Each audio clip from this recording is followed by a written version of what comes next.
ज्योतिष सत्यम समाधान में आप सभी का स्वागत है।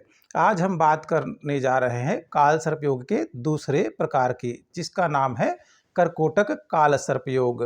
कर्कोटक काल सर्प योग का निर्माण तब होता है जब राहु देवता द्वितीय भाव में विद्यमान हो और केतु देवता लग्न कुंडली के अष्टम भाव में विराजमान हो और उसके साथ ही सारे ग्रह जो हैं द्वितीय भाव से अष्टम भाव के बीच में विपरीत दिशा में विराजमान होंगे।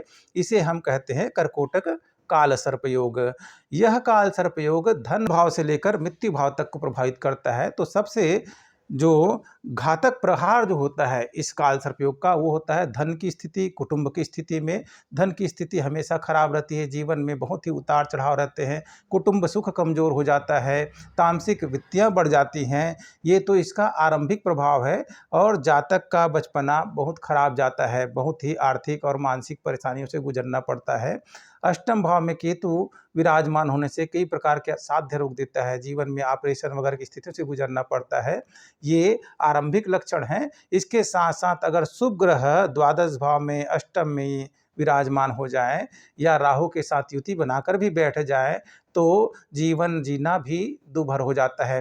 कई बार ऐसा इसके विपरीत फल भी देखने मिलते हैं। कुछ लोग जो हैं काल सर्प योग में जन्म लेने के उपरांत भी बड़ा ही उत्कृष्ट जीवन जीते हुए देखे जाते हैं, लेकिन ऐसे योग बहुत कम लोगों के जीवन में होते हैं। बाकी जो शुभ ग्रह हैं राहु केतु के अलावा, वो अगर कर्म भाव में भाग्य में विराजमान हो जाएं तो भाग्य जरूर उनका साथ देता है। लेकिन जिनका जीवन बहुत उत्कृष्ट दिखता है, जैसे कोई बहुत बड़े राजा बन गए, राजनीति में बड़ी पद प्रतिष्ठा मिल गई, या कोई दार्शनिक या कोई धार्मिक व्यक्तित्व ऐसा है जो बहुत महान जीवन जीते हुए दिखाई दे रहे हैं, लेकिन काल सर्प योग वाले प्रत्येक इंसान का, चाहे वो धर्म कर्म के उच्चस्थ शिखर पे क्यों ना बैठा हो या फिर कोई बेहद गरीब दरिद्री दुखी हो, जीवन का एक पक्ष जो होता है वो बहुत ही खराब जरूर होता है। एक पक्ष जो है असंतुष्टि से भरा होता है और एक पक्ष में बहुत ही ज़्यादा लाभ या आर्थिक या मानसिक शारीरिक रूप से उच्चता जरूर प्रदान करता है। ये केवल शुभ योग की बात कर रहे हैं, अंततः तो काल सर्प योग पीड़ित बहुत करता है।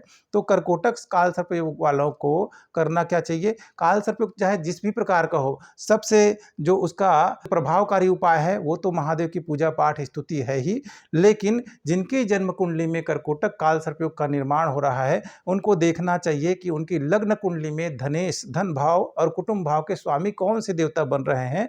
उस देवता के बीज मंत्र का निरंतर जाप करना चाहिए। महादेव के ओम नमः शिवाय पंचाक्षरी मंत्र का नित्य स्तुति तो करना ही चाहिए। 1 माला 2 माला 5 माला जितना भी आप ज़्यादा से ज़्यादा जाप करेंगे, आप काल सर्प योग के प्रभाव से अवश्य ही मुक्त हो जाएंगे। और या जीवन में दुख और विपत्ति आएगी तो उसको निपटने का साहस महादेव अवश्य प्रदान करेंगे। दूसरी चीज जो है, आपका जो लग्नेश है, जो भी लग्न के भाव के मालिक है, उनका भी बीज मंत्र आपको अवश्य जाप करना चाहिए। काल सर्प योग वाले जातकों को प्रयास करना चाहिए कि महादेव के ज्योतिर्लिंग के दर्शन अवश्य करें। इनसे भी उनको काल सर्प योग में बहुत ही शांति मिलती है। आज के लिए बस इतना ही। धन्यवाद।